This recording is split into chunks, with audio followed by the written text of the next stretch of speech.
We are going to continue the theme of government, the theme of politics, politicians, but this time we're going to move to the public sector. And in this keynote, Working in the Open, the Future of Digital Government, we're going to hear from Emily Middleton. Emily's in a new role in DSIT, the Department of Science, Innovation and Technology here in the UK, and she's the Director General of Digital Design at DSIT. Emily.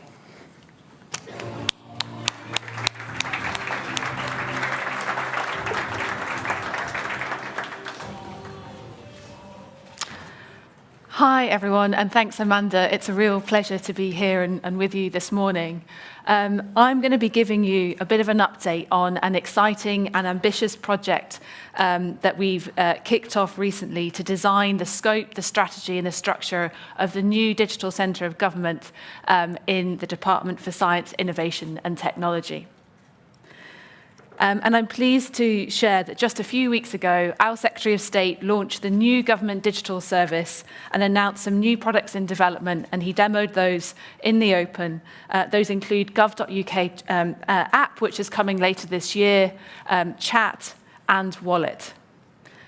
He also announced a new suite of GovAI tools nicknamed Humphrey. We also published 2 weeks ago 2 landmark reports, which I encourage you to take a look at on gov.uk. The first is called The State of Digital Government, and it highlights how the current paradigm of digital transformation in the public sector needs to change. The report details a fragmented technology landscape overly dependent on aging legacy systems, and outlines the issues caused by institutional silos and a shortage of technologists working inside the public sector. Ministers have been clear that a modern digital government should have joined-up services that are easy to use. People shouldn't have to work out what benefits they should apply for, and they shouldn't have to remember what steps the government needs them to take when they want to start a new business. It's still too difficult to collaborate and responsibly exchange data across public sector organisations, which are prerequisites for joined-up user journeys. And of course, the benefits of addressing this go far beyond improving the citizen experience. Better use of technology could also provide billions in efficiency savings and productivity boosts. So in answer to some of the challenges and opportunities, the department also published the Blueprint for Modern Digital Government, which includes a 6-point plan for overhauling the government's use of digital, data and AI to transform public services and contribute to growth. It also outlines the role of the new Government Digital Service in leading this charge. I encourage you to read the blueprint in its entirety, but one of the points I wanted to focus on today from the 6-point plan, and given the topic of this conference, is on transparency and accountability. The new Government Digital Service will help central government work in the open, publish more performance data more often, and act on it to improve services. We'll set an expectation that all central government departments should publish their public-facing product roadmaps at least annually and talk about what services they're working on. We know transparency is essential to foster trust, giving people and businesses the confidence that government organisations are treating them and their data with the appropriate care. We'll also incorporate diverse external voices. The Blueprint announced a plan to create a responsible AI advisory panel and bring together expert insight from the public sector, industry, academia, and civil society groups to provide constructive challenge and to shape best practice in the public sector and beyond.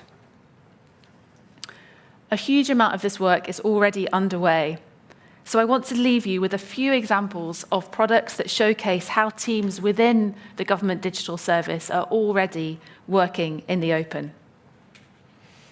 For instance, thousands of teams across the public sector are already using world-class open digital public infrastructure, including platforms like gov.uk Pay and Notify.